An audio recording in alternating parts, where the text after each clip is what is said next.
यहाँ आपको बड़ी खबर दे रहे हैं गुरुग्राम से। गुरुग्राम में महिला मॉक पार्लियामेंट का आयोजन किया जा रहा है। मुख्यमंत्री नायब सिंह सैनी गुरुग्राम यूनिवर्सिटी पहुंच गए। इसके लिए हरियाणा बीजेपी के अध्यक्ष मनोहर कौशिक भी उनके साथ मौजूद हैं। कैबिनेट मंत्री राव नरबीर सिंह भी उनके साथ मौजूद हैं। दीप प्रज्वलित करके कार्यक्रम की शुरुआत की गई। आपातकाल के 50 साल पूरे होने पर इस कार्यक्रम का आयोजन किया गया। मुख्यमंत्री नायब सिंह सैनी ने इस कार्यक्रम की शुरुआत की है। उनके साथ हरियाणा बीजेपी के अध्यक्ष मनोहर कौशिक भी मौजूद हैं। गुरुग्राम यूनिवर्सिटी पहुंच गए हैं मुख्यमंत्री नायब सिंह सैनी। आज महिला मोर्चा की तरफ से यहां बड़े कार्यक्रम का आयोजन किया गया है और इसमें शिरकत करने के लिए मुख्यमंत्री के साथ हरियाणा बीजेपी के अध्यक्ष मनोहर कौशिक और कैबिनेट मंत्री राव नरबीर सिंह भी पहुंचे हैं। दीप प्रज्वलित करके कार्यक्रम की शुरुआत की। मुख्यमंत्री और सभी गणमान्य मेहमानों ने आपातकाल के 50 साल पूरे होने पर इस कार्यक्रम का आयोजन किया गया है। महिला मॉक पार्लियामेंट का आयोजन किया गया है गुरुग्राम यूनिवर्सिटी में और इसी में शिरकत करने के लिए मुख्यमंत्री नायब सिंह सैनी यहां पहुंच गए। सीएम सैनी ने कार्यक्रम की शुरुआत की है। गुरुग्राम यूनिवर्सिटी से तस्वीरें आप देख रहे हैं। आपातकाल के 50 साल पूरे होने पर गुरुग्राम में महिला मॉक पार्लियामेंट का आयोजन किया गया है महिला मोर्चा की तरफ से और ये कार्यक्रम गुरुग्राम यूनिवर्सिटी में आयोजित किया गया। इसके लिए मुख्यमंत्री नायब सिंह सैनी गुरुग्राम यूनिवर्सिटी पहुंच गए।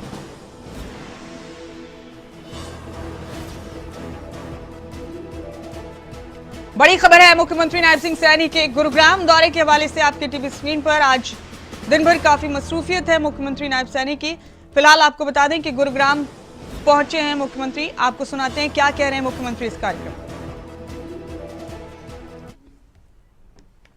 और हमारे जिला के माननीय अध्यक्ष सर्वप्रिय त्यागी जी, पूर्व सांसद सुनीता दुग्गल जी, महिला मोर्चा की प्रदेश की अध्यक्षा श्रीमती उषा प्रियदर्शनी जी और पूर्व मंत्री हरियाणा सरकार पूर्व विधायिका श्रीमती सीमा त्रिखा जी, पूर्व में चेयरमैन रही, बहुत ही वरिष्ठ नेत्री, महिला मोर्चा की अध्यक्षा रही श्रीमती निर्मला बैरागी जी, हमारे गुरुग्राम से मेयर राजरानी मल्होत्रा जी और पूर्व में जिला के हमारे अध्यक्ष रहे कमल यादव जी और उपस्थित आज मॉक पार्लियामेंट में महिला मोर्चा द्वारा आयोजित इस कार्यक्रम में सभी बहनों का और अपने सभी साथियों का मैं दिल से स्वागत करता हूं। आप सबको बधाई देता हूं।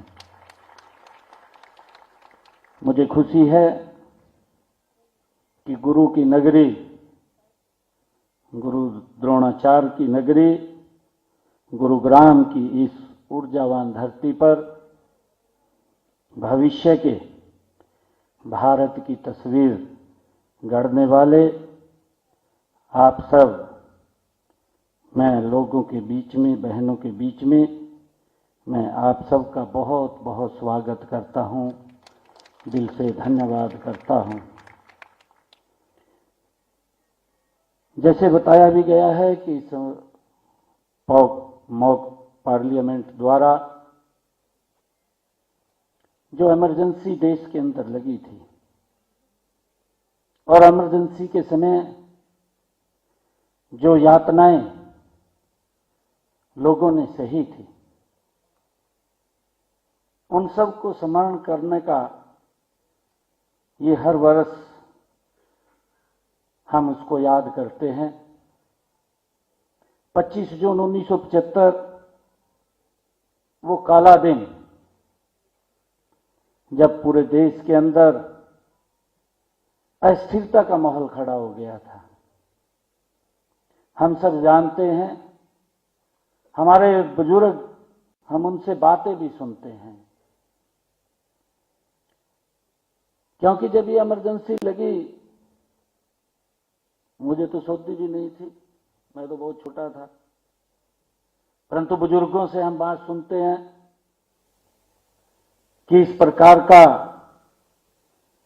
एक घटनाक्रम हुआ कि देश के अंदर ना तो कोई अस्थिरता थी, देश के अंदर ना कोई प्राकृतिक आपदाई थी, देश के अंदर ना कोई भूचाल आया था। हमारे स्वतंत्रता सेनानी जिन्होंने इसको भुगता है, जिन्होंने उस काले दौर को सहा है, किस प्रकार की यातनाएं उस समय के अंदर दी गई, और वो क्यों दी गई कि अपनी स्वार्थ पूर्ति के लिए, अपनी संकुचित मानसिकता के लिए, कि माननीय हाई कोर्ट इलाहाबाद का एक फैसला आता है, उस फैसले में चुनाव से अयोग्य करार दे देते हैं, और जब उसको अयोग्य करार दे देते हैं तो पूरे देश का गला घोटने का रात के 12 बजे आदेश पारित हो जाता है और देश में इमरजेंसी लग जाती है। इस प्रकार का दौर देखा है, और वो लोग जिन्होंने इसको सहा है, जो स्वतंत्रता सेनानी रहे हैं, जिन्होंने उस कष्ट को झेला है, वो इस प्रकार का कष्ट था। जब देश आजाद हुआ, अंग्रेजों ने भी उतना अत्याचार नहीं किया जितना अत्याचार उस इमरजेंसी के समय के अंदर लोगों के ऊपर हुआ है। मैं जब बात सुनता हूं, बुजुर्गों से बातचीत करते हैं और हम देखते हैं, उनसे जब शेयर करते हैं बातें, तो इस प्रकार की बातें बताते हैं कि गांव के अंदर लोग 15-15 दिन, 20-20 दिन ईख में ही पड़े रहते थे, घर भी नहीं आते थे। ये हालात थे। अंधेरे में कोई उनको, अंधेरे के अंदर जहरीला जानवर कोई उनको वो कर ले, परंतु क्या अत्याचार हुए हैं, किस प्रकार से लोगों को, नौजवान युवा साथियों को, लाखों की संख्या में, अगर हम हरियाणा के अंदर बात करें, 1 लाख से ज्यादा लोगों को भाइयों नसबंदी कर दी गई। वो ऐसा काला दौर था। और ये लोग इस संविधान की, उन्होंने उस संविधान को कुचलने का ही काम नहीं किया। उस पवित्र संविधान को जो डॉक्टर भीमराव अंबेडकर जी ने, हमारी उस समिति ने जो ये पवित्र संविधान दिया है, उस पवित्र संविधान को रौंदने का काम और उसको भाइयों तोड़ मरोड़ करने का काम वो उस समय की कांग्रेस सरकार ने किया, इंदिरा गांधी ने किया। आज से इनकी चौथी पीढ़ी चल रही है। चौथी पीढ़ी भी आज भी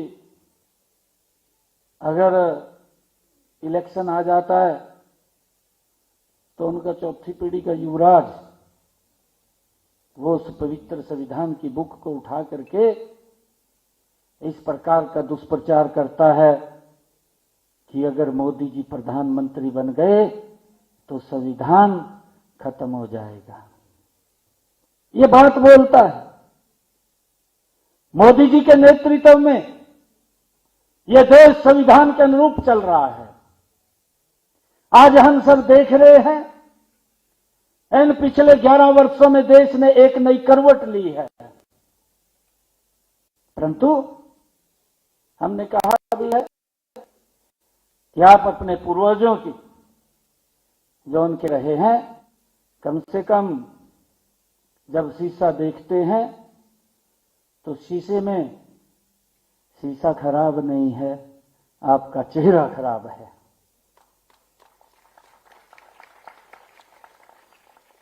जब आप शीशे में देखते हैं, फिर उंगली उठाते हैं शीशे के ऊपर, वो शीशा खराब नहीं, आपका चेहरा खराब है।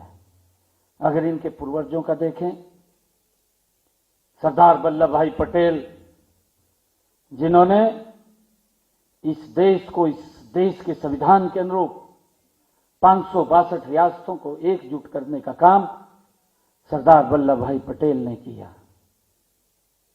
एक ही रियासत इनके जिम्मे आई, जवाहरलाल नेहरू। उसी रियासत के अंदर पूरे देश को भुगतना पड़ा। किस प्रकार का भेदभाव देश के साथ किया गया। जो रियासत जम्मू कश्मीर थी, जम्मू कश्मीर के अंदर जाने के लिए भी परमिट लेना पड़ता था। और वहां जम्मू कश्मीर के अंदर 2 संविधान थे। जम्मू कश्मीर में 2 प्रधान थे, 2 निशान थे। हम सब इस बात को जानते हैं। कितने लंबे समय से पूरा देश उस गलती को भुगत रहा था, परंतु अपनी गलती को कभी स्वीकार नहीं किया। मैं कांग्रेस के लोगों को कहना चाहूंगा कि इस काले अध्याय के, जो 25 जून 1975 को ये काला अध्याय लोगों ने भुगता है, क्या इसकी देश से आप लोग माफी मांगेंगे? आपने आज तक माफी तो मांगी नहीं है। 1984 के दंगे हुए, एक विशेष टारगेट तरीके से एक वर्ग को कत्लेआम कर दिया गया, उसकी माफी नहीं मांगी। उसका भी इस पवित्र संविधान के अनुरूप अगर न्याय किसी ने दिलवाने का काम किया है तो उसका नाम नरेंद्र मोदी है। कितने लंबे समय के बाद, कितने लंबे समय के बाद उन लोगों को न्याय मिला है, इस संविधान के अनुरूप मिला है, जो बाबा साहेब का ये पवित्र संविधान लिखा हुआ है, उसके अनुरूप मिला है। परंतु इनके समय में तो जिन्होंने क्राइम किया था, जिन्होंने अत्याचार किया था, वो बाहर घूम रहे थे। मोदी जी ने आकर के उस फाइल को खोला, वो फाइल को भी डस्टबिन में डाल दिया था और फाइल को खोला। आज वो सलाखों के पीछे हैं। ये नरेंद्र मोदी जी ने न्याय दिलवाने का काम किया। मुझे खुशी है कि आज हम जब इस इमरजेंसी के 50 वर्ष पूरे हो रहे हैं, हमारी बहनों ने इस मॉक ड्रिल के माध्यम से हम उस दौर को याद करेंगे। उस दौर के बारे में आज यहां पर जानकारी उसकी होगी, क्योंकि मॉक पार्लियामेंट, माननीय स्पीकर साहब भी मंच पर हैं, पक्ष और विपक्ष के हमारे सभी संसदगण भी इस मॉक पार्लियामेंट में उपस्थित हैं। क्योंकि हम देखते हैं कि जब पार्लियामेंट चलती है, क्योंकि जब मैं पिछले वर्ष लोकसभा का सदस्य था, मैंने ये देखा है, एक समय था कि पार्लियामेंट का ज्यादा से ज्यादा उपयोग देश के लोगों के हित में होता है, क्योंकि वहां पर बोला हुआ एक शब्द वो समाज की तस्वीर को बदलने का काम करता है। देश की आकांक्षाओं को, देश की अपेक्षाओं को पूरा करने का वो पवित्र मंदिर है। हम वहां बैठ करके चर्चा करते हैं, डिबेट करते हैं, उसके रिजल्ट निकल करके आते हैं, देश आगे बढ़ता है। गरीब व्यक्ति को भी उससे अपेक्षा होती है। वो पार्लियामेंट एक ईंट का महल नहीं है, वो पार्लियामेंट देश के 140 करोड़ लोगों की आकांक्षाओं का प्रतिबिंब है, जहां से उनकी अपेक्षाएं पूरी होती हैं। परंतु क्या हाल किया है पिछले दिनों में, आप लोग देख रहे हैं। पार्लियामेंट के अंदर भी क्या हाल हुआ है। विपक्ष की जो गरिमा है, वो विपक्ष की गरिमा भी वो लगातार निचले स्तर के ऊपर गिरती जा रही है। अरे वहां देश के लोगों ने हमें वोट दे करके वहां पर बैठाया है, ये लोकतंत्र का सम्मान है। परंतु हम देखते हैं पिछले इस प्रकार का दौर शुरू हुआ है कि ना तो लोकतंत्र का सम्मान है, जिन लोगों ने इस संविधान के साथ खिलवाड़ किया है, जिन्होंने इस संविधान की मूल भावना को छेड़छाड़ करने का काम किया है, ऐसे लोग, उन्होंने जो हमारे संवैधानिक पद भी हैं उनका भी कभी सम्मान नहीं किया। चाहे महामहिम राष्ट्रपति महोदय के पद का सम्मान नहीं किया। आप सब जानते हैं महामहिम उपराष्ट्रपति महोदय के पद की गरिमा को ठेस पहुंचाने का काम इन लोगों ने किया है। हमारे माननीय कोर्ट के ऊपर ये लोग विश्वास नहीं करते हैं, ये लोकतंत्र के ऊपर विश्वास नहीं करते। किस प्रकार के शब्द इन देश के लोगों के लिए बोले गए, यही लोग थे वो जो बोलने वाले थे। इन्होंने कहा था ये देश ये मक्खियों का छत्ता है। इस प्रकार की बातें इस लोकतंत्र, इस देश के पवित्र लोकतंत्र के लिए बोलते हैं। इन्होंने कभी उस संसद की गरिमा को बना करके नहीं रखा, उसके सम्मान को भी इन्होंने कम करने का काम किया है। और ये लोग जो बोलते हैं, इन्होंने हमारे जो लोकसभा का स्पीकर है, अध्यक्ष है, उसका सम्मान नहीं किया। इन्होंने जो देश के 140 करोड़ लोगों की अपेक्षाओं आकांक्षाओं को पूरा करने का दिन रात काम करता है, वो किसी एक दल का नहीं, इस राजनीतिक दलदल से ऊपर उठ करके जो काम करता है, देश के यशस्वी प्रधानमंत्री नरेंद्र मोदी जी, उस प्रधानमंत्री पद का भी आज तक इन्होंने सम्मान नहीं किया। ये लोग संविधान की बात करते हैं, इस बात को हमने समझना है। और इन्होंने जिस प्रकार से ये इमरजेंसी लगाई, उस कोर्ट का ही तो फैसला था जिसका सम्मान नहीं किया इंदिरा गांधी ने। ये कैसे बुक उठा करके घूम रहा है। अरे अपने पूर्वजों के कार्यों के बारे में तो आप देखिए कि उन्होंने तो इस पवित्र संविधान की गरिमा को आज तक नहीं बनाया, स्वयं इसने नहीं बनाया, यह भी हम सब जानते हैं। राहुल गांधी ने नहीं बनाया, पूरे देश को मालूम है। इनकी सरकार थी, देश के 140 करोड़ लोगों की अपेक्षाओं आकांक्षाओं का प्रधानमंत्री जो देश ने चुना था, किसी एक दल का नहीं। मैंने कहा है कि मोदी जी अगर काम करते हैं तो देश के 140 करोड़ लोगों की बात को ध्यान में रख करके योजना बनती है। परंतु इनके समय के अंदर भी जिस प्रधानमंत्री ने बिल बनाया, बिल लेकर के आए, लोकसभा के अंदर चर्चा चल रही, ये युवराज वहां लोकसभा के अंदर सदस्य के रूप में बैठा, इसी का ही प्रधानमंत्री, इसका नहीं, यह देश का प्रधानमंत्री था, वो इसका नहीं था। प्रधानमंत्री का पद उसकी गरिमा होती है, परंतु इस युवराज ने उस प्रधानमंत्री के सम्मान को भी तार तार उस लोकसभा के अंदर करने का काम किया। वो जो बिल लेकर के आए थे, वो बिल फाड़ करके उसी को ऊपर फेंक दिया। पूरे देश ने देखा है कैसे प्रधानमंत्री के पद का भी ये सम्मान कर सकते हैं।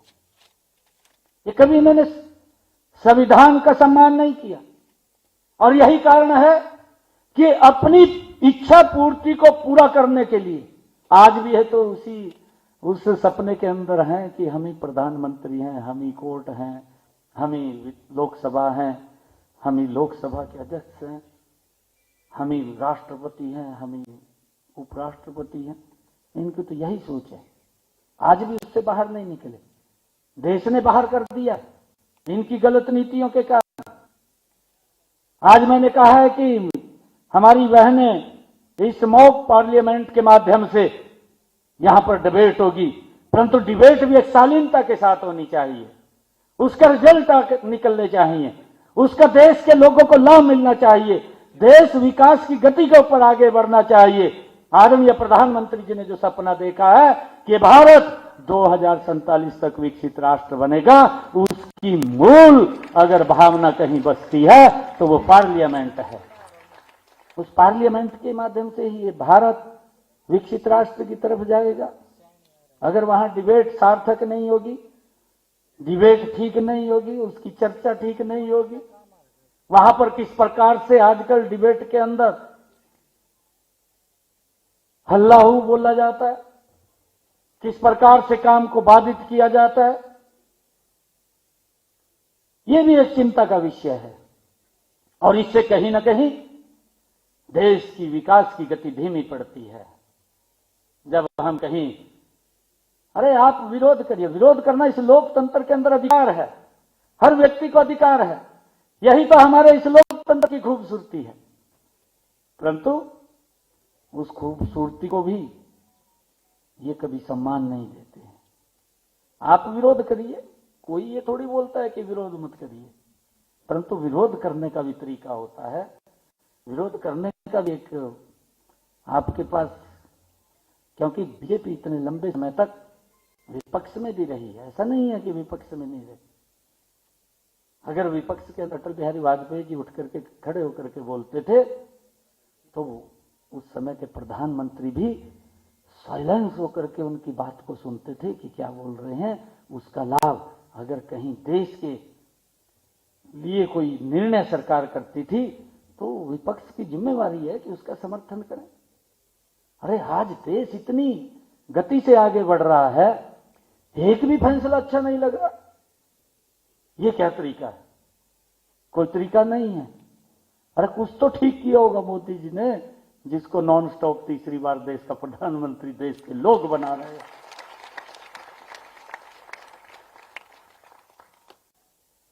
इन लोगों को तो जीरो पे आउट कर रहे हैं, आगे भी नहीं इनको बख्शेंगे। कैसे बख्शेंगे इनको? इनके जो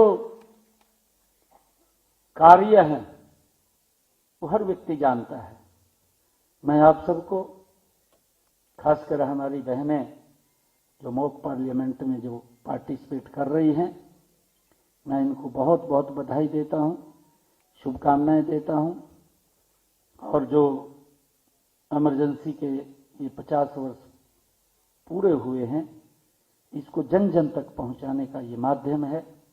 क्योंकि हमारे जो चाहे इलेक्ट्रॉनिक मीडिया है, चाहे प्रिंट मीडिया है, आम जन से हमारी बहनें इस बात को चर्चा करती हैं, क्योंकि हमारे लोकतंत्र सेनानी अभी हमारे बीच में खड़े हैं। इनके ऊपर तो अत्याचार हुए हैं, परंतु जितना अत्याचार इनके ऊपर हुआ है उतना ही अत्याचार परिवार के लोगों के ऊपर भी हुआ है। हमारी बहनों ने भी उस अत्याचार को सहन किया है, क्योंकि वो बराबर की भागीदारी थी। मैं अभी करनाल के अंदर गया, एक स्वतंत्रता सेनानी था करनाल के अंदर। जब वो मैं बोल रहा था तो वो खड़ा होकर के कहने लगा कि मेरे पिताजी को गिरफ्तार कर लिया। क्या हालात किए, रोंगटे खड़े हो जाते हैं बात सुन करके। उनके ऊपर तो बीती है, उनके ऊपर बीती है। सिगरेट से शरीर को जला देते थे, ऐसे लगा कर, ऐसे लगा कर। मुंह के अंदर गंद डाल दिया, पजामे के अंदर चूहे डाल दिए, कुछ बोल नहीं सकते थे। कितना अत्याचार किया है, कोई छोटा अत्याचार नहीं था। और इन्होंने ये अत्याचार जो देश के ऊपर किया है, परंतु मैं देश के लोगों को इसके लिए बधाई भी देना चाहता हूं। यही तो हमारा पवित्र लोकतंत्र है। अगर किसी का अहम टकरा जाता है तो लोगों की भावनाएं उसको कुचलने का काम करती हैं। लोगों ने इस पवित्र लोकतंत्र का सम्मान किया है। क्या क्या नहीं किया इन्होंने? प्रेस के लोगों को जेल में डाल दिया कि वो कुछ लिख भी ना सके। परंतु बहुत सारे लोग, उनकी लेखनी वो नहीं रुकी, वो भी लिखती रही। कैसे कैसे करके उन्होंने उस साये के अंदर काम किए हैं। मैं बहनों को, विशेष करके प्रियदर्शनी जी को और हमारी महिला मोर्चे की सभी पदाधिकारियों को मैं आज आप सबका धन्यवाद भी करता हूं कि आप लोगों ने आज ऐसे एक विशेष कार्यक्रम के अवसर के ऊपर मुझे बुलाया है, जब हम उस काले अध्याय को याद कर रहे हैं। उसके 50 वर्ष पूरे हुए हैं और इस बात को हमें स्मरण करना चाहिए। स्मरण इसलिए करना चाहिए क्योंकि जब हम उस इतिहास को याद नहीं रखेंगे तो पता नहीं कब हमें फिर उसमें से गुजरना पड़ जाए, उस रास्ते से।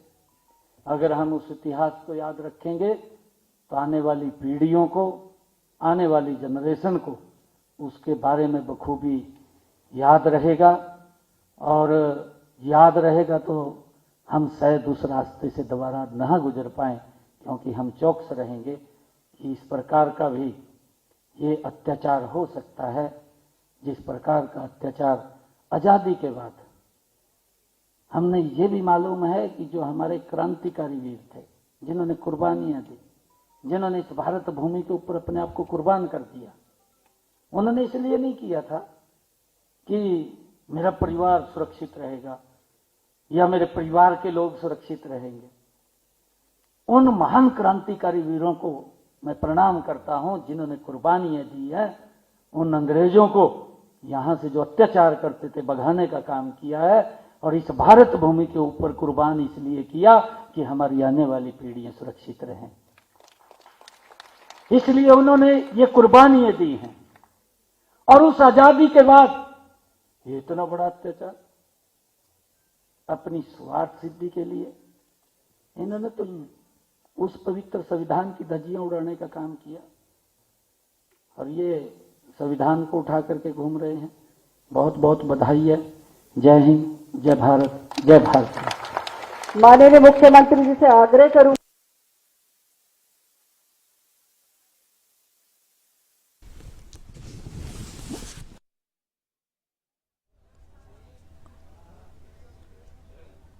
अपने संबोधन में उन्होंने आपातकाल के वक्त को याद करते हुए कहा कि उस वक्त लोगों को यातनाएं दी गई। उन्होंने कहा कि 25 जून 1975 का काला दिन था। साथ ही उन्होंने महिला सशक्तिकरण पर बात की, क्योंकि महिलाओं की तरफ से आज एक खास मॉक कार्यक्रम आयोजित किया गया है।